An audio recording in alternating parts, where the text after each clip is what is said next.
Hey everyone, welcome back to another episode of BBQ Whiskey Review with me, Jeff. Now I know it's not summer out quite yet where most of you are. It's about mid-April while I'm filming this, but summer's right around the corner, and with summer comes barbecue.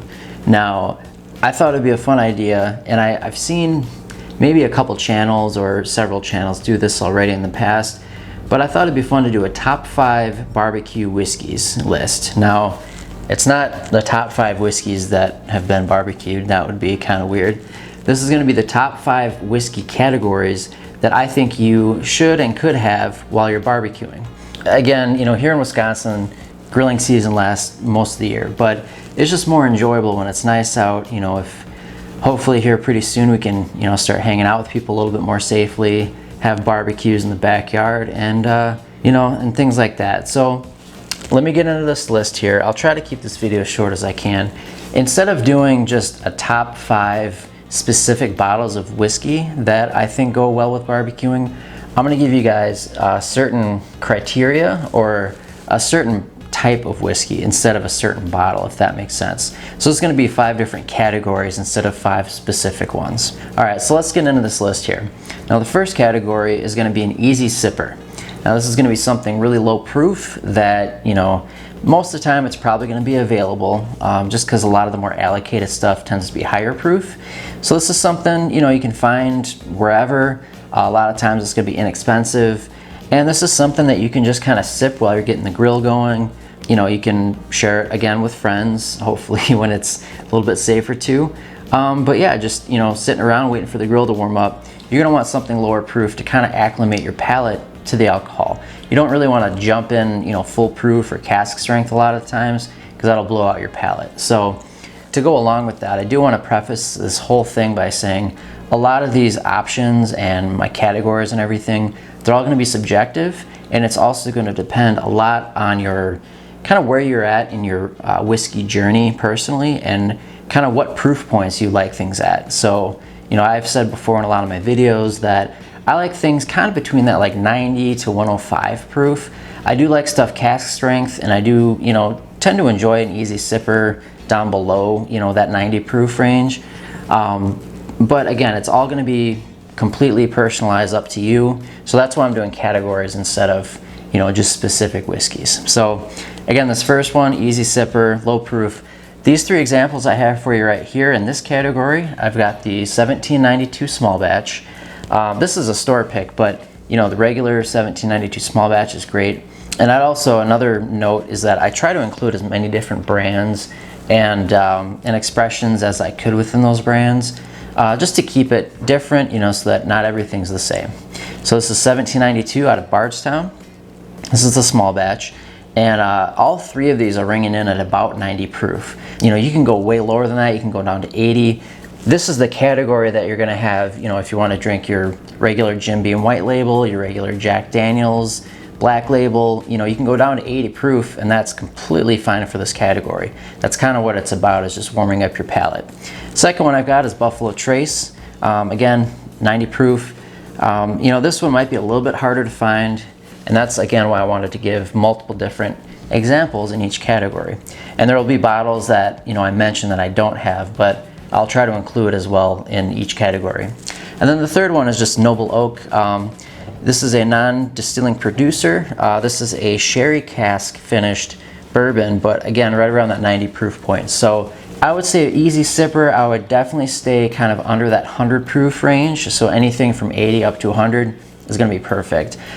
I like to stick with bourbon when I'm barbecuing. You can include rye. I didn't include any in my lists here.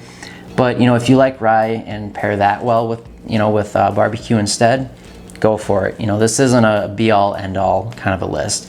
I just prefer bourbon, so that's kind of what I stuck with for a lot of examples in this. All right, so that brings us to our second category of the top 5 whiskey types that you should have when you're barbecuing. The second one's going to be the mid-proofer or the heating up category.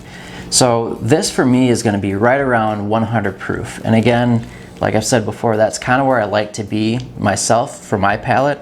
But you know, this is something, I guess, if you're really only drink cask strength, you could start out with this instead. But I would say this one would be for before you're eating too. This is kind of like a pre-meal type whiskey. This again is just to kind of heat up your palate a little bit, get it a little bit more acclimated. So that 100 proof range is kind of right in the middle, and I don't know how many different kinds of bottled and bond whiskeys, which those are always going to be exactly 100 proof. So if you see something that's bottled and bond, that would be perfect for the mid-proofer category. It's just so many. Almost every single whiskey distiller has a bottled and bond at this point, so you can stick with those. For my examples here, I've got the Cooper's Craft Chiseled and Charred, which this is an Old Forester product, or I'm sorry, Brown-Forman product, which makes Old Forester. But what's cool about this one that I like to pair with barbecue is actually they kind of take deep chisels out of the inside of the barrel before they char it, so that there's more surface area of that wood to interact with the whiskey. So it's kind of a way, they don't age it longer that way, but it's kind of a way to get more of that char flavor introduced without having to age it for super long. So, you know, again, charcoal barbecuing, charcoal whiskey, it's kind of a full circle thing here. So the Cooper's Craft is a great pick. I don't know the availability of this one. I actually picked this up in Kentucky a while ago. This is a fantastic, this is 100 proof. The next one is this is the Remus Repeal. This is batch 4. Again, 100 proof. This is an MGP liquid. It's just really good. You know, if you like MGP's profile and you don't want to pay the kind of non-distilling producer price tag of, you know, a brand that bottles MGP stuff and then usually charges a little bit more, the Remus Repeal batch is fantastic. I can't remember what the proof of the regular Remus is. I don't think it's 100. So, you know, again, to stick with that kind of 100 proof range, go with this one. Again, bottled and bond is going to be, you know, a lot of them are going to be a lot cheaper than this bottle, but I wanted to include it. This is kind of a higher tier one. This last one is George Dickel. This is a bottled and bond. So again, you know, that 100 proof, this is going to be aged at least 4 years. This specific example, this is I think the 2020 version, or their limited release. This is aged 11 years. And not to trigger some people, some of these bottles are going to be unopened. You'll notice, you know, with COVID going on, I can only safely drink so much on my own. I try to share samples and stuff like that, but I'm just haven't been able to, you know, get together with people and share a lot of my stuff like I had planned to before COVID. So some of these are going to be unopened, some are going to be open. Trust me, I'm working on it, but you know, you gotta drink in moderation, right? So that's the second category, is the mid-proofer. All right, so now we're on to the third category, and this one's gonna be called the Peaty Boy, B-O-I. But this one and the next one, I'd say, are the ones you'd probably wanna drink during a meal, just because the flavors are gonna be just kind of a little heightened, and you know, they would pair well with a lot of different barbecues. So these are gonna be just kind of your more peated scotches. This is the only category that I have anything non-bourbon in, because most bourbons don't do peat. So starting off here, and again, the proofs are gonna vary quite a bit on these. They do make cask strength peated whiskeys or peated scotches. You know, a lot of them are gonna be kind of in that 40 to 45% range as far as the proof goes. So this one is just the Highland Park. If you're looking for something that isn't overly peaty or gonna just hit you in the face with full peat, this is a fantastic choice to go with. It's technically a Highland whiskey as far as a category, but they do use a little bit of peat in this one, but it's not nearly as much as your Lagavulin, your Laphroaig, your Ardbeg, things like that. So this is a fantastic kind of intro to peat. Another one would be Johnny Walker Black or Double Black, if you're looking for something, you know, to kind of intro to peat without getting that full peat right in your face. So the next one we got is the Ardbeg 10, and again, this one's going to be quite a bit more peaty than the Highland Park. Ardbeg makes tons of different expressions, but you know, I figured a lot of this peat smoke flavor is going to pair well with barbecue, depending on your palate. Again, this one is kind of, you know, an asterisk category, but if you can handle peat in your scotches, you like that smoky flavor, I would definitely try to include something in here while you're barbecuing. The last one is going to be Laphroaig 10. This is actually the first peated scotch that I've ever had. This one packs quite a bit of punch as far as that flavor goes too. Again, there's Lagavulin, there's Colila, there's so many different peated scotches out there that, you know, you can find one you like, pick one you like and go with that. If you absolutely can't stand peated Scotch, because I know it's a very divisive flavor, you can pretty much forego this category, or the other option would be to substitute a smoked American malt or smoked American bourbon whiskey in instead. There are a lot of different distilleries, especially in Texas, I know, that are doing things with mesquite smoking and just, you know, hickory. There's different smoking profiles that people are starting to experiment with that's not peat. And again, a lot of those are going to be your American either single malt, American bourbon, American corn whiskeys, things like that.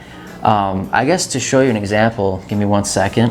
All right, so I should have included this kind of before, but I forgot about it until now. But this is a great example of an American single malt, so 100% malted barley. But what they've done is they've mesquite smoked the barley, so it imparts a lot of that kind of sweet, woody, mesquite Southwest flavor. And this is Whiskey Del Bach, but this just happens to be just a really good expression and example of what you can do with a different type of smoke that isn't peat. But again, you kind of get that smoky profile, but if you hate peat, you know, try to find something like this. I think Balcones in Texas does something mesquite flavored as well. I would look, you know, more toward the Texas and Arizona whiskeys. They're going to be kind of doing more of the mesquite smoked stuff if you want to go that route. So that's the third category, is peaty boy or smoked whiskey. All right, so now we come to our fourth category, and that's going to be the face puncher category. You can also call it the high proof or full proof, barrel strength, cask strength, whatever you want to call it. This is going to be your whiskey that's just super high proof. You know, anything over 100, a lot of that isn't super high proof. Cask strength would be kind of your top proof there, but anything over 100 proof, I know for a lot of people is going to be getting pretty spicy, pretty ethanol forward. So that's going to be the next category. And kind of like with the last one, I would say either this one or the 100 proof one, depending on your palate, is going to be the one you want to have with a meal, because there's going to be a lot more flavors going on with the whiskey that you can pair with the barbecue. And again, it could depend on what kind of meat you're barbecuing. If you're doing brisket, burgers, pulled pork, steak, and, you know, even if you're just doing like vegetables and tofu, you know, for a vegetarian option, you can still pair whiskey with that. I think it still goes well. So this category is all about high proof. Again, anything over 100, but especially in that like 115 up category, it's gonna deliver here. So for this first one, we've got Knob Creek 9-year. Now, this is a store pick, but even the regular 9-year Knob Creek is gonna be 120 proof. So like I said, that's up there in the proof range. This is, you know, a Jim Beam product. There's a little bit of nuttiness in here, some peanuts that kind of goes well with the barbecue flavor. This is the Clyde May cask strength, and the proof on this one is ringing in at 117 proof. So this one's up there for sure. Then you've got the Old Forester 1920, which 115 proof is a fantastic bourbon. It's a little bit more like tropical banana notes going on with a lot of Old Forester stuff, but that's just a really, really good one. It's highly regarded in, you know, the whiskey circles and stuff like that. This would be the category that if you're gonna break out some of the big boys like your Stag Junior, your Elijah Craig Barrel Proof. I mean, I guess you can pair any of the BTAC, you know, the Buffalo Trace Antique Collection ones with this, because a lot of those are super high proof. Any of your higher proof cask strength, even like store pick stuff, a lot of times, you know, is going to be barrel proof. Wild Turkey has a lot of them. I haven't mentioned Wild Turkey in a lot of them, a lot of these categories yet. You know, you can use the 101 in the that kind of mid-proofer one that I mentioned earlier. You know, Rare Breed would be a fantastic choice in this category as well. I just don't have as much Wild Turkey on me right now, but you know, they make some great whiskeys as well. So high proof, you know, pair it with your meal. You know, you're gonna want to sip on these. These aren't gonna be ones you want to like be slamming by any means, and obviously make sure to drink water too. But that's our fourth category, is the face puncher. Okay, so that brings us to our last category, or the fifth one of the top 5 whiskeys you should have while you barbecue. This one's gonna be the dessert whiskey category. So when I thought about a dessert whiskey, a lot of times you're gonna want something either mid to low proof, because you know, a lot of times you've already just had a high proof. You know, if you're kind of going in order of starting off low, kind of getting up to that cask strength. So now you're kind of coming down a little bit off that roller coaster, right? So something a little bit less proof. And a lot of times with like a dessert whiskey, you're gonna want something sweet, something with just a lot of, you know, that kind of dark toasted caramel, brown sugar, you know, kind of very cherry, apple, fruit flavors. So a lot of those you're going to be looking at either a toasted barrel or like a double toasted whiskey. There's a lot of bourbons that are doing double oaked or toasted barrel, not finishes, but just in their process, that's what they're doing. There's Woodford double oaked. They were one of the first ones to kind of start doing that. You got Jim Beam. This is their double oak. This is going to be, you know, much less pricey choice for this category. This one's only like, I want to say 15 to 20 bucks around here. So if you're looking for like a double oaked without getting into the Woodford double oaked, which is, you know, more along the lines of 50, the Jim Beam double oaked is perfectly fine. This one's going to be a little bit harder to find as well. This is the Elijah Craig toasted barrel. This just came out for the first time last year. So it's, I think, still slightly allocated right now. It's a little bit harder to find. But again, if you can't find this, you know, you can easily go with this or the Woodford double oaked, which are both pretty easy to find. Another thing you can do in this category too is go for a wheater or a wheated bourbon. Now, Maker's Mark falls into that category. Larceny falls into that category. There's a lot of different wheated bourbons coming out now. Bernheim or Bernheim is another one. And that wheat just gives a little bit softer, sweeter character than, you know, a lot of your higher rye whiskeys would. So yeah, a wheater, a toasted barrel, a double oaked, anything like that, it's going to be a little bit sweeter usually. Or if you just have something that you know that you like that comes off as sweet to you, you can plug it into this category and that can be your dessert whiskey. Again, I would try to keep the proof a little bit lower, you know, for this one, especially if you've had a few whiskeys at this point. But yeah, this is just something to sip on either, you know, post meal, or if you've got a, you know, a bonfire going after the meal. This is just a perfect category to just kind of sip on as the night goes. So that's going to be it for this last category. It's number 5, dessert whiskey. All right, guys, so that's it for my top 5 barbecue whiskeys list. I hope you enjoyed what you've seen. You know, please comment, like, and subscribe down below. You can hit the bell notification, and that'll let you know when I'm coming out with new videos, which I'm trying to get out at least once a week. I'm trying to ramp that up for you guys. But, you know, hopefully you have a good summer coming up. You know, hopefully you can get some barbecuing in.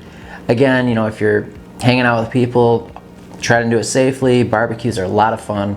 I'm excited to get the grill going again here soon. I just picked up a grill. First time in a while that I've been able to grill out. So I hope all these categories kind of made sense, and I hope that you can find things within the categories that you can enjoy. You don't have to go in order necessarily, but I just wanted to kind of give the categories that I thought worked well for this. So again, thanks for watching. I really appreciate any and all interactions with you guys.